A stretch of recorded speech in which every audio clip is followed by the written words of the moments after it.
Watcher people, welcome to this week's Sunday sermon where we're talking about levelling up. What does that look like? Now, we have decided, you and I, to incarnate in a very, very challenging and confronting time in our history. Why we've done that, I don't know, in fact. I sometimes think when I meet my multidimensional self, he's going to be an absolute dribbling, muttering, stuttering mess. No, I'm only joking. Of course, like we've answered the calling of that multi-dimensional part of ourselves to turn up now when the world needs us, when we need us. And so for one of the things is that I've been preaching a lot, and it's also practicing what I've been preaching about how we can always find the positives in life, right? And I don't mean like that in the sense that like we're just going to bury our head in the sand like an ostrich and we're like, oh, do you know what, I'm not looking out there and everything's lovely down here and safe in the sand. I don't mean like that. I mean that we've got a very, very high level of awareness about what's going on in the world, and with that is accompanied by some discernment which is getting ever more advanced in us and ever more subtle and sensitive for us to be able to decipher like what is real out there and what's not. And you know, like I've said it a lot of the time, 90% of what we're told is a load of bollocks, and that's normally to be able to get us to react in a way that then it helps whatever's out there in trying to control us in whatever way or manipulate us. So if we take a step back from that, right, and we're sort of like, well, okay, this was where I was born. This is the life I was born into. These are the mum and dad I was born to. And this is the story I've got. And it comes with X, Y, and Z. There's trauma, there's this, there's that, there's experiences, negative, positive, whatever.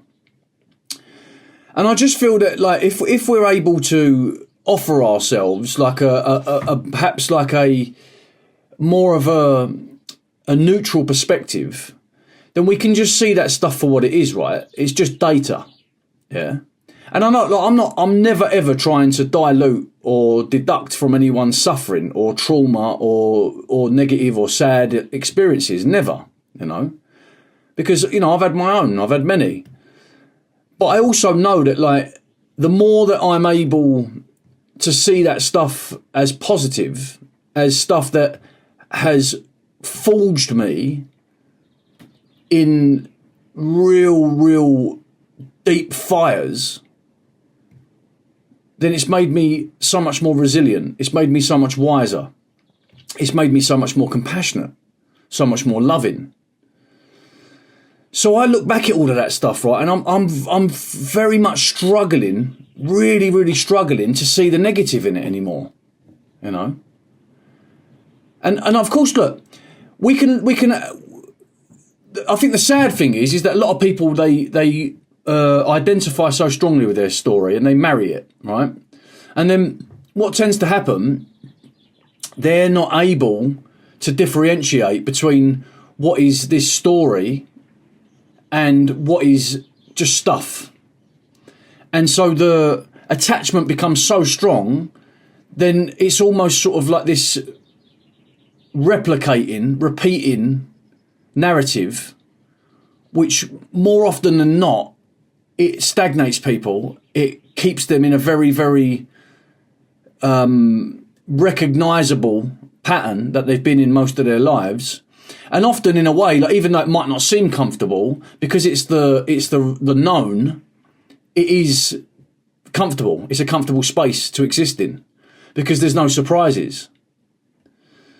And so, like speaking from my own experience, right, when I started to sort of realise that there's another way that I'm able to look at what's gone on in my life, and I'm able to see it from a neutral perspective and see that, do you know what, this is like actually, you could say on one hand how traumatic and how really sad and stuff like that, but on the other hand you could go, well, wow, what an incredible invitation to go deeper, to look for more meaning, to find more purpose, to uncover more ability, more potential.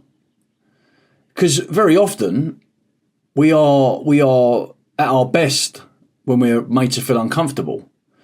And change and stuff that's new, that we're pushing our boundaries open, we're pushing out of the comfort zones, that always fills us with discomfort. And I think that is a very sure signal that there is growth occurring. There's an evolution. And so I say to people a lot, like, that story that you've got, yeah, of course, like, it can be considered important to a certain degree because that's your experience, right? That's the stuff that you've lived. But very often we become this sort of parrot where we're just fueling this self-fulfilling prophecy by speaking to ourselves in a certain way, which is based on a lot of our ideology of who we are.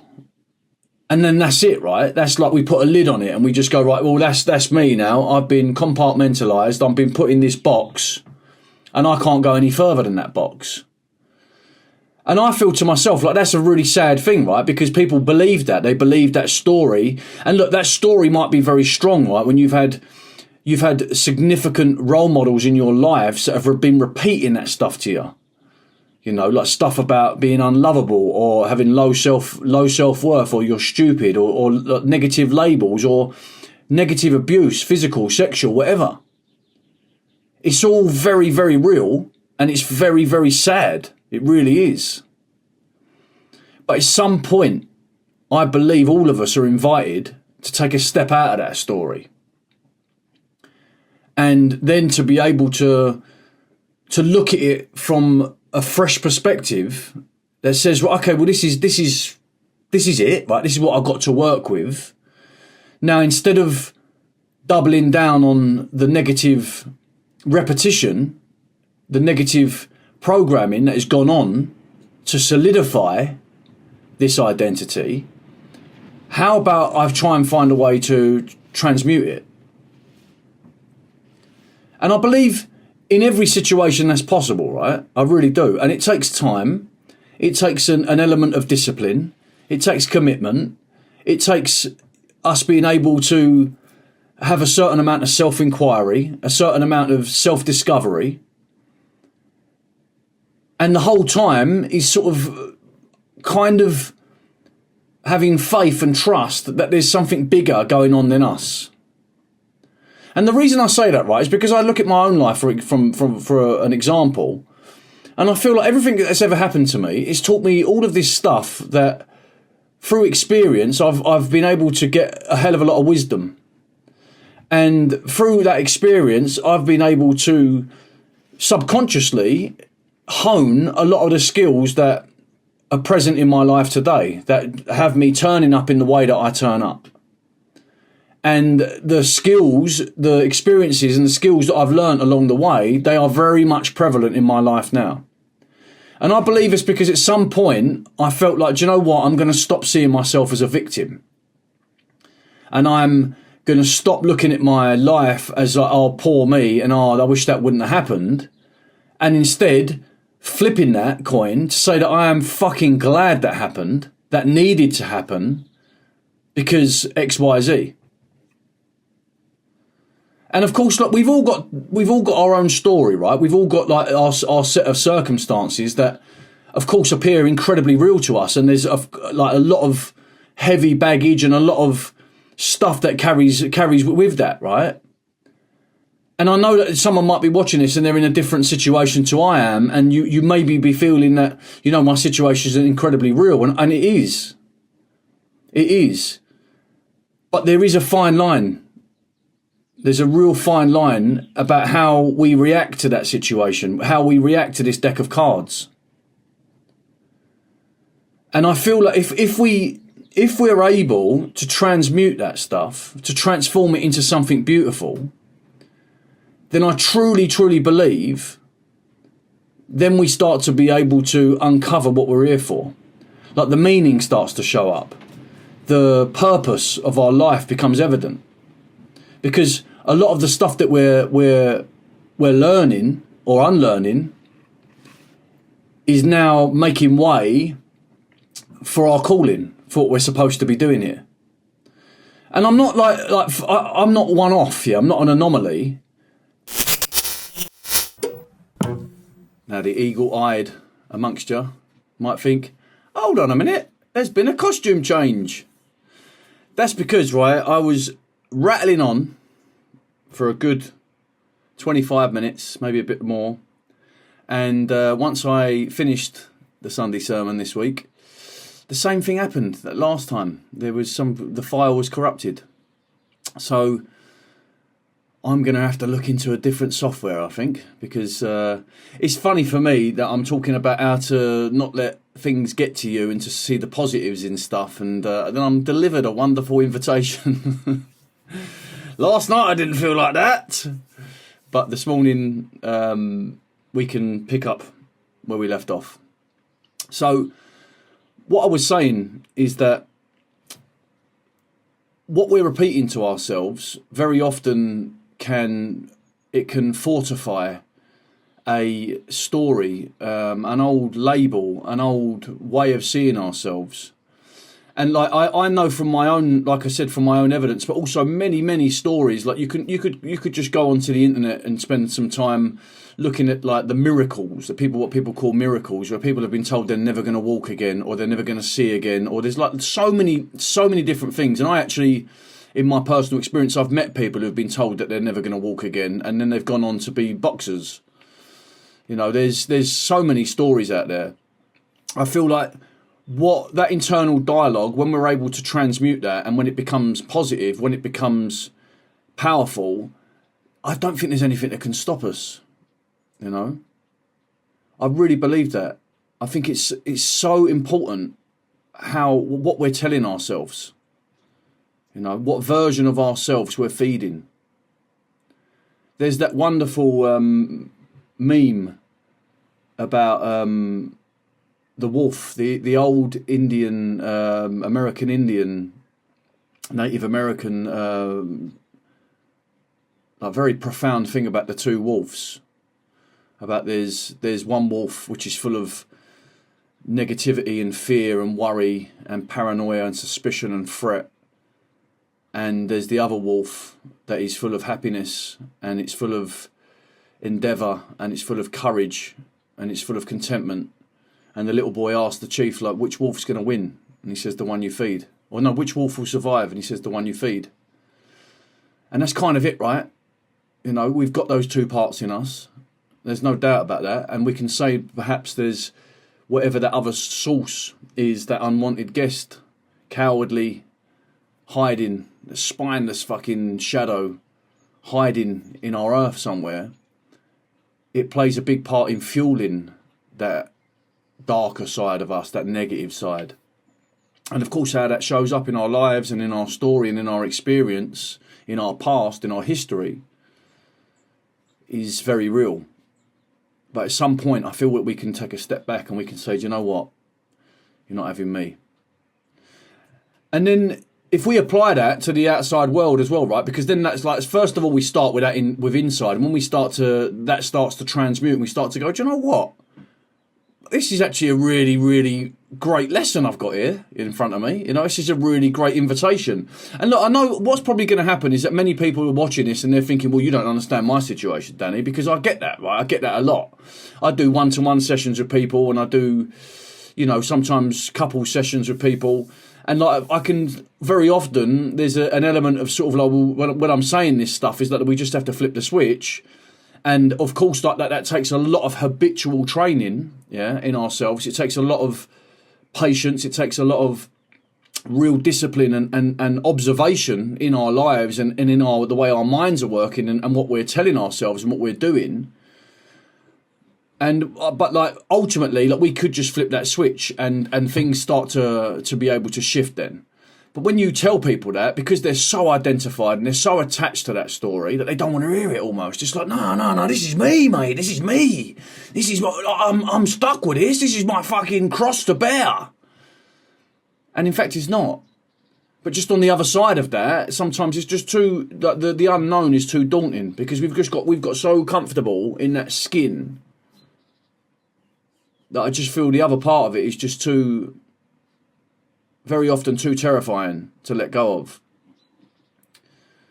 So once we manage this in ourselves, whatever your situation is, and I'm not saying that all of a sudden, like, you know, you might be watching this and you might have a really serious medical ailment or illness, and like you can't just flick your fingers, oh, I feel positive today, it's all going to go away. No, I'm not saying that at all, right? What I am saying is that if we consistently continued change this negative voice and see those things as see the beauty in it, right? In all of it, no matter what it is, no matter how fucked up it is, then we're able to take on a different perspective.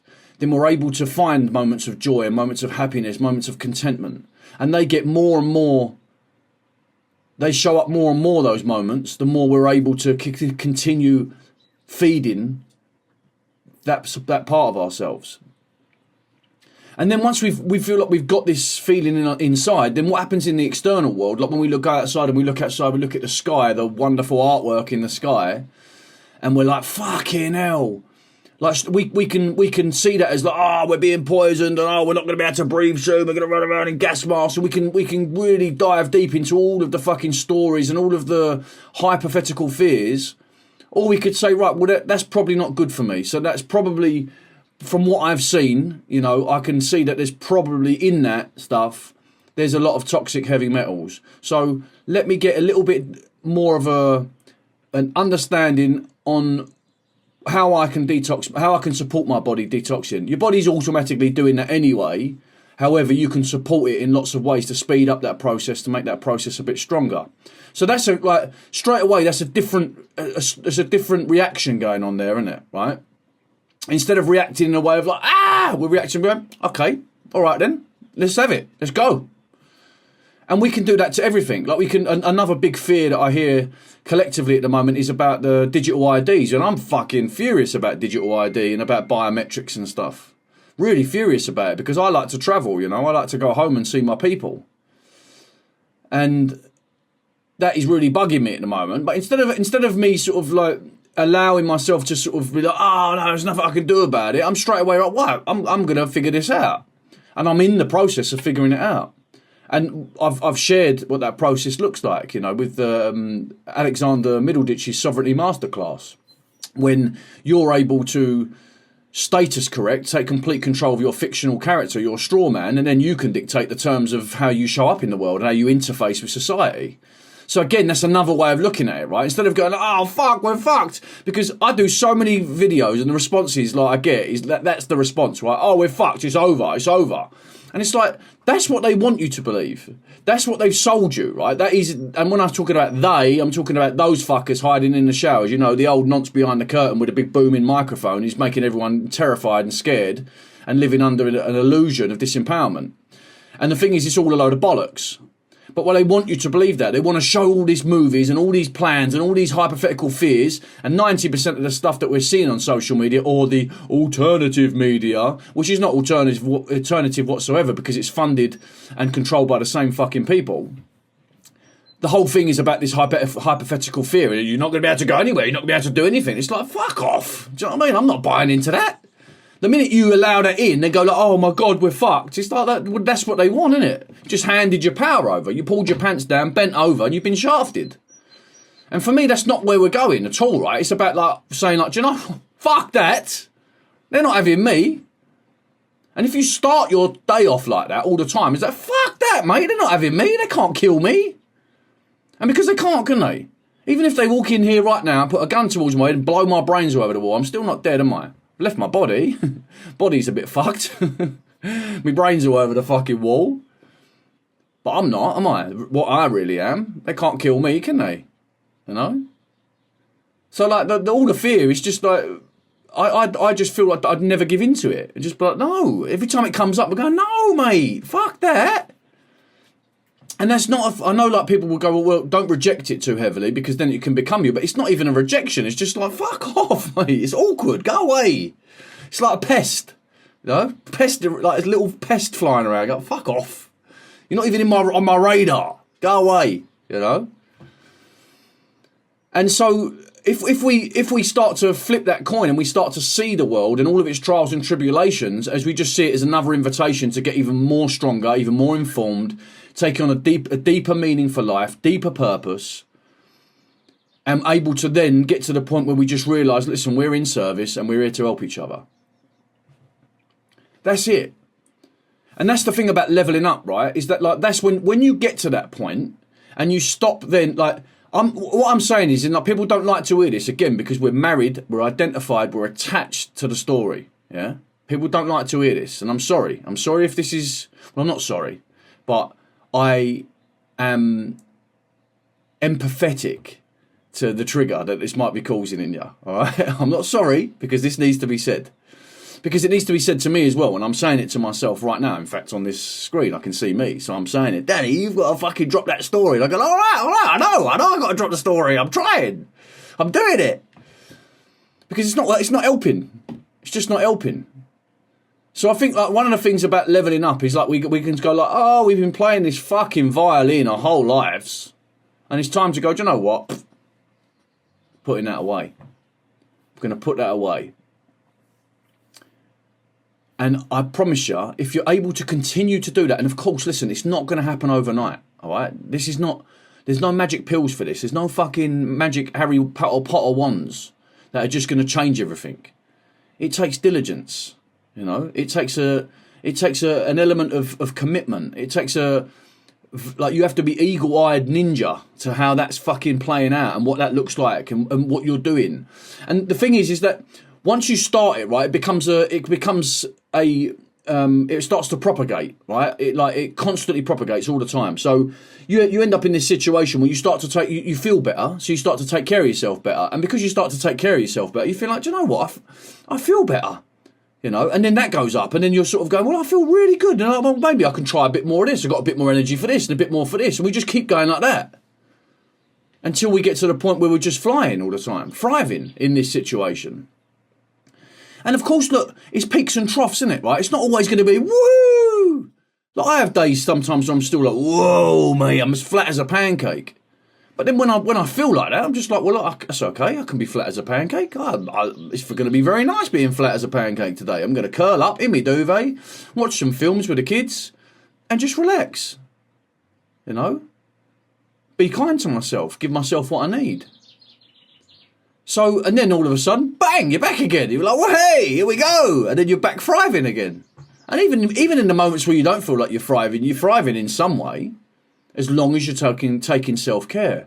As long as you're prioritising your own self-worth and your own self-love beyond everything else. Because a better you is a better world, isn't it? That's what my agenda is, really. I know that the more people I can support and lead them back to themselves, the better the world's going to be. It's very simple, really. It's very simple.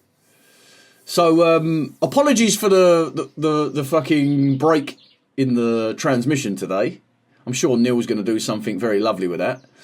But I'm going to end it there because I want to get into this a little bit more on MYGA tonight. So MYGA at 6 p.m. UK time, 7 p.m. Central European. This whole MYGA is going to be about levelling up, right? This is what I do best, you know, is getting people to start to feel that feeling inside, the feeling of who they really are. They really are, you know? Not the stories, not the identities, but who you really are.